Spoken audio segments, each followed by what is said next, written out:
Welcome back, guys. As you may have guessed from the title and the thumbnail, this is the firearm that we are going over today. To the best of my knowledge, it's the newest gun from the folks at Smith & Wesson. This is their Smith & Wesson Performance Series, Spec Series metal gun. So there's a lot going on there in that name. So the frame of the gun itself is made out of aluminum. That is a departure from the typical standard M&P9 2.0. And then, of course, we do have this OD green Cerakote finish on there, which looks great. It is a Spec Series gun, meaning that it comes with a few different upgrades and niceties that other guns don't come with. You see the special marking there on the barrel itself. It also comes with, let me put this down, a Spec Series karambit style knife and sheath. Also comes with a Spec Series challenge coin right there, exclusive to people who actually buy these. Then this, of course, is also optics ready. It does use the Smith & Wesson Core series of plates.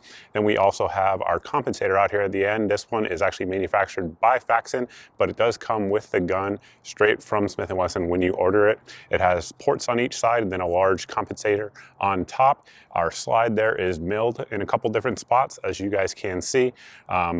Obviously, that's to lighten the slide because we're using the compensator, at least that is my guess anyway. But before we get into all the different details of the gun, beyond that, what I think of it, all of those sorts of things, how it has performed, I do want to thank the sponsor of today's video, and that is Automatic FFL. These days, as an FFL, it's becoming increasingly difficult to stay in compliance with ever-changing laws, directives, etc. coming out of the ATF Congress, as well as all 50 states. Additionally, FFL revocation is at an all-time high, and people are getting their FFLs taken for minor infractions. Automatic FFL is an add-on to a business's website that handles all the compliance involved with selling firearms online. It automatically verifies the receiving FFL's license number as well as the address, so that way a customer can't put the address in incorrectly and the package ship out to a non-FFL address. And Automatic FFL offers easy integration with most websites' hosting services. Automatic FFL doesn't collect customer information, so there's no need to worry about a security breach. Additionally, they are constantly updating their system to make sure that the FFLs that they have on file are current and not expired. So with all of that, check out Automatic FFL for all of your FFL needs. Now let's get on with the video.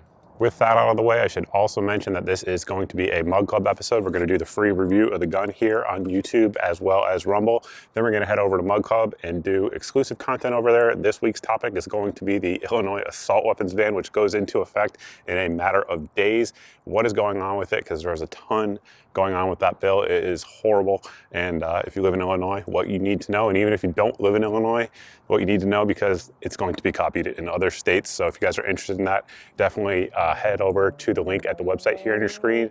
You can use the code on your screen to get a free month of Mug Club, and there's all types of different creators over there creating exclusive content on a censorship-free, that is key, platform. So check that out. All right, so going tip to butt on this particular firearm, it does come with 4 magazines, which is nice, from the factory. So you get 2 of these guys, which is a standard capacity 23 round magazine, and then you get 2 of these, which is a flush fit 17 round magazine. And to give you an idea of what they look like in the gun, that's the flush fit one. You do have to put some authority on it if it is fully loaded, and this particular one is. And then of course you could run your slide if you choose to do so, but that is what you get without having to add length to the grip. Speaking of that, the grip is a full-size M&P size. So, you know, they've made compact versions over the years. That is not this one, full size. So any of your M&P standard full-size magazines will work, including these that come with it. Again, 2 of these you get in the box, and you can see there how it fits. One thing that's nice is at the base here of the frame, you do have those relief cuts in there. And what those are for is if you do get a double feed, it allows you to get a little bit more surface area of that magazine base plate, so that way you can strip and rip it out. Speaking of that, you do have a flare integral to the frame itself. Again, that aluminum frame allows them to very easily do that. And then of course back here we do have our lanyard loop in case you are like an Army lieutenant and you want to lanyard loop your gun down. What that additionally does though is the tool rather that enables you to change out your back straps. So if you twist it 90 degrees just like that, you can pull it out. That's also a disassembly tool, and it allows you to replace your back straps. You do get 4 back straps with the pistol, and basically you just put that one back in like so, put your tool in, and this is also a takedown pin. We are not going to show you how to do that on today's video, simply because it requires taking the compensator off, and I also have a full video on how to clean and lubricate Smith & Wesson M&P pistols, so you guys can check that out if you are interested in. But that tool does allow you to take the pistol apart without having to press the trigger, for those of you guys that is an issue with. Continuing on up, the grippy surfaces there on the front strap and the back strap are very good, very aggressive, and I definitely like them. That really is where you need the most grip. I would love to see some checkering in here. I'm sure that would probably cost more money, but it is smooth where you don't see the black surfaces there on the gun. That said, again, as I say in all my videos on handguns, these areas are the most important areas to have friction, because under recoil, the gun is doing this, i.e. this, and those are the areas that allow you to lock that gun down and keep it flat. In terms of the grip, I don't have an issue with it at all, but it does give me, this is the one step up from the medium. I think it's called large medium, I think is what they actually call it. Back strap on there, and with my hands, it gives you enough room to get in there and get on the surface of the gun. So for folks with large hands, it is nice. Of course, they also make a smaller, two smaller versions, I should say, of this insert. So that way, if you have smaller hands, it can accommodate that. Magazine release here is a little bit extended over some of the other ones out there on the market, and that might just be honestly because of the contouring they do here on the frame. It might actually be the same one, but it does stick out a touch more than the polymer ones. That said, it's shrouded because of the way they do the aluminum frame on there, so you're not going to accidentally bump it. I do really like that. It's a smart design. It is not ambidextrous, but it is reversible. So as you can see, our magazines there are cut for both sides, and very easy to reverse it if you want to, if you're a lefty and you want to switch it over. As I've said many times on video, I don't like ambi mag releases. They're very easy to bump, particularly if you're carrying the gun on your hip and you lean into something, and then at that point you have a one-shot gun until you can fix that malfunction. It's not a good place to be if you find yourself in a gunfight, so I definitely do like that. Continuing on up there, you can get nice and high on the M&Ps, and the M&Ps have a very low bore access in general compared to most other guns out there on the market. That, of course, enables the gun to shoot flat. Coupled with a lot of the other things that we're going to talk about here, this gun shoots flat. Continuing up forward, we do have an ambidextrous slide stop, slide release. This is the 2.0 series, which is different than the 1.0 series. They actually made some changes to it. On the M&P 1.0, we'll call it. I don't think it was called that at the time. But what would happen is a lot of times when you put a magazine in, it would auto forward, and they did some reinforcements, changed the geometry of the actual slide release system, and this one's much more positive. It has good serrations on there, but to be able to actuate it to send your slide home, but not so much that it's going to accidentally get bumped and give you a false slide lock. I definitely do dig that. Continuing on forward, we do have our takedown pin right there. That is what you rotate 90 degrees to take the firearm apart. And then continuing on forward to our trigger. This is one of the exciting things about this gun. This has the Performance Center trigger in there and also has the Performance Center sear in there. So I just tested this off camera to see what it was actually pulling at, and it is pulling at 4 pounds to 4.5 pounds, depending on the pull. So it's right in that area right there. But as you can see, we have the trigger safety on there. That prevents the trigger from going rear if you're not pressing it. Then we have the built-in over travel stop in the frame itself, but the trigger is a flatter shoe than the originals. Basically, that's your take up, and there's your wall, and that's the brake. There's your reset, brake. It's the best M&P trigger that I've used to date. It's very similar if you guys have the M&P 5.7. It feels like that. It's just a little bit cleaner because the Performance Center goes in there and kind of cleans up the edges a little bit, but very, very good trigger. There's no, I missed my target because the trigger's so bad excuse with this gun. It is unacceptable. If you are missing, it is not the trigger's fault. Continuing out forward, we do have 1913 rail, three slots rather of 1913 rail. So basically whatever light and laser you want to put on there, you can do so. And then continuing up, again, this is the Faxon muzzle brake. But again, it is from the factory with this gun. The barrel itself is a 4.8 inch barrel. It's threaded. And then of course you can put your comp on there. Now one con that we're going to give this gun, I don't know that it's a con, just something that you need to be aware of as the end user is that this did come loose on us. We probably put 6 or 7 mags through it and it did come loose. That said, it's probably a user error because in the box, it does come with this right here, which is Loctite, as well as the hex key to lock it down. And I'd be willing to bet that in the manual, it probably says to do that before firing. That said, I didn't read the manual and I didn't do that before firing. So just a note to self, like if you guys pick this up, go ahead and Loctite that thing down before you head out to the range. But other than that, the comp itself absolutely helps keep this gun flat. there's a few things that go into that. Of course, the compensator, the metal frame, adding a little bit of weight to it versus the polymer frame, and then that low bore access, and then of course the spring weight and things like that. But all of those things combine to make it a very flat shooting gun. Now, one thing I will say is that with aluminum frame guns versus polymer, there's pros and cons, right? Because you do get the extra weight with the aluminum to sort of soak up some recoil. The con is the polymer frames do flex, which aids in mitigating recoil as well. So which one actually is the best for shooting flat? I genuinely don't know that answer. I've shot a lot of both, and both do work in terms of mitigating recoil, but I will tell you that, again, the M&P here with this comp shoots flat, as you guys have seen at this point, no doubt about it. So continuing on back, we do have the updated serrations on there. So M&Ps traditionally have come with like what are called fish scale serrations, and those work really well. These ones here, a lot of people claim they work better.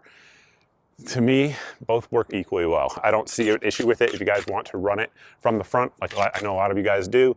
They're perfectly grippy for that. Same thing is true here on the rear, and the way they're machined into the rear itself, there's a little bit of a wing back here on the ledge. So that way, those of you guys who do this, which I don't recommend, but if I know you do it, those of you guys who pinch like that, it gives you an extra ledge on there, or shooters who are have a hard time racking the slide just in general, it gives them an extra point at the rear, that ledge that they can push onto. It became popular with the HK-VP9, and now virtually all semi-automatic striker fired guns rather are doing it just because it helps some people. So up front, again, we do have that cut on the sides as well as the top. Those are not functional in terms of directing gas. Like I said, I do think that's just to reduce the slide weight a little bit, because with comp guns, sometimes the timing can get thrown off if you don't change things like that. So they did. Again, barrel on there, 4.8-inch nitrided barrel, or Smith & Wesson has a different term, I believe they call it Armornite, but it's the same thing. It's a nitrocarburized finish. Very good for corrosion resistance, very good for durability, very good for lubricity. Additionally, as you guys can see there from the top, if you look at there, if there is a round in the barrel, you can visually see it. And that way you know that your chamber is loaded. So it's a loaded chamber indicator in that regard. Let's let this helicopter go by and come right back. The helicopter has left the airspace, and we are continuing on to the sights. So as you can see there, they are optic or suppressor height sights. These ones here are from TruGlow. They are 3-dot sights. They have the white ring around each tritium insert. I actually have a number of sets of these sights, and they're very good. I don't have any issue with it. Me personally, I would prefer the blacked out rear, particularly if you're using an optic, but that's a preference thing. It's not a better than thing. But yeah, very good sights, high quality sights, steel sights, as opposed to some competitive offerings out there on the market. And then we get into the M&P core system. Some people have criticized the core system online, saying that they shouldn't be using polymer plates versus metal plates, but I actually think it's a pretty good system. I've never had a failure of a core optic system at all. And one thing I like about it is, for example, they allow you, for folks who haven't used the core optics mounting system, one thing it allows you to do is mount basically any type of optic that you can think of. They include a number of plates, more than any other pistol maker that I'm aware of from the factory. And one thing they do that's nice is basically all the plates have the optic buttress up to a hard piece on the actual optics plate itself. And additionally, they do have the two raised portions for an RMR. Of course, your different optic is going to be different, but what that allows you to do is to spread the recoil impulse away from just the two screws. A lot of guns, like for example, early Walthers, they've changed it since due to people complaining about this, but early Walthers essentially just relied on the screws to prevent the optic from shearing off. And essentially, this isn't like that. It gives you recoil lugs in the actual body of the plate itself, and then also in the back there acts as a recoil lug as well. Obviously on there right now we have a Trijicon RMR mounted up. It's been fine. This gun has had no issues in losing zero or anything like that. So the core system, in my opinion, is perfectly good. So with that, I think we've covered all of the details about the gun that are important, with the exceptions of performance. So before getting into that, I should mention this gun was sent out to me by the folks at Smith & Wesson for this review at no cost to me. So just full disclosure on that. And right now, as of when I'm filming this video, I haven't seen this listed online for sale anywhere, although I'm sure that's coming quite soon. And if you guys are watching this anywhere besides YouTube, I will put a link where you guys can go pick one up. And let's let this helicopter go by again. That helicopter was followed immediately by a C-5 airplane. So there is a lot of aircraft in the air tonight, that is for sure. But as I was saying, if you guys are following anywhere else, there'll be a link where you guys can pick one up. But speaking of price point, right now looking online, I'm seeing it listed for $949, which for a metal M&P is basically what you would expect, especially with all of the features that it has. The comp alone, you guys can look up the pricing of that. So the fact that it comes with it from the factory plus everything else that you get with the gun, I don't think that's an unreasonable price. Performance, how did it perform? Well, it performed quite well. We put right at exactly 500 rounds through this gun. At this point, probably a quarter of those have been suppressed. In terms of unsuppressed shooting, with Minuteman ammunition is a mixture of 124 and 115 grain ball ammunition. And again, shout out to folks at Minuteman Munitions for being the 9mm ammo sponsor for years now, coming up on a decade, which is insane to think of. But it had 0 issues unsuppressed at all, ran all of them flawlessly. It had one, I believe it was a failure to feed suppressed, but other than that, again, 0 issues in terms of reliability at all. The silencer we were using, just so folks know, is a Resilient can. I did a full review of it if you guys want to check it out. But in general, I've said this a lot in the past, that in terms of striker-fired guns, M&Ps are some of the most reliable suppressed. So, you know, every gun can have a malfunction. It is what it is, but it ran the rest of them flawlessly. So there is that 1 out of 500 rounds malfunction with a silencer. Nothing I'm mad about. In terms of accuracy, the gun is definitely accurate, practically speaking. The M&Ps have had a reputation ever since the revision to the twist rate. If you go back over 10 years at this point, I guess now. The earliest ones had a weird twist rate and had some accuracy issues. They fixed that almost immediately, as you would expect with Smith & Wesson. And since then, the M&Ps have been some of the more accurate guns. And I will tell you, from a practical accuracy standpoint, the flat shootingness of this really does come into play. So for example, with our RMR here, as I was shooting, a lot of guns under recoil, Red Dot shooters will know what I'm talking about here, but a lot of guns under recoil, you'll actually lose your dot in your window, and then it'll come right back in as the gun settles back down. In this one here, I could see the dot the whole time. It never went away, which just kind of tells you, without, you know, slow-mo cameras or something like that, how flat this thing is shooting. So essentially it's staying, I don't know what that is. I don't know, probably ½ a centimeter is all that it's rising under recoil, because again, the whole time I'm seeing the dot. It never goes away, which is something you don't see on a lot of guns. Certain guns have that features. A lot of the CZs have it. Some 2011s have that type of thing. Rarely do you see it in a striker-fired gun like this. So definitely speaks volumes to how flat the gun actually shoots. But from a pure shooting experience standpoint, it's extremely pleasant. The comp, yes, is a little bit louder. If you're wearing Ear Pro, though, it is a moot issue. Additionally, you are going to have, if you're using this as like a home defense gun or something like that, there is going to be a little bit of extra flash coming out of there. But that said, do not believe the lies that it will blind you in a shooting incident. If you have to shoot someone at night with a comp gun, it absolutely will not blind you. I have a video on this that I did probably 7 or 8 years ago proving it, where I was able to pick up multiple targets after being blinded by a comp gun and had absolutely 0 issues doing so. So it's not a concern in terms of actual performance. It just might be a little bit louder. That is something you have to take into consideration. But all in all, guys, I think it's a fantastic gun. I think they're going to sell a ton of them. Looking around at what's selling in the market right now, this type of gun seems to be very, very popular, which explains why Smith & Wesson put it out. And we're going to keep shooting it here on the channel a good bit. This will not be the last time you see it. And of course, if anything changes in terms of reliability, durability, those sorts of things, we will post those up on my various social media accounts, so that way you guys can get an update, because I don't make full YouTube videos for every update of every gun that we review here. That would be a little bit ridiculous, but definitely make sure you're following me on my various social medias. Additionally, on the non-metal ones, when these things are in sale, we'll post it up there. If there's deals on them, we'll post it up there. Same is true for ammo, optics, etc. If you guys are new here and you like this type of video and you haven't subscribed yet, you can fix that by hitting the subscribe button.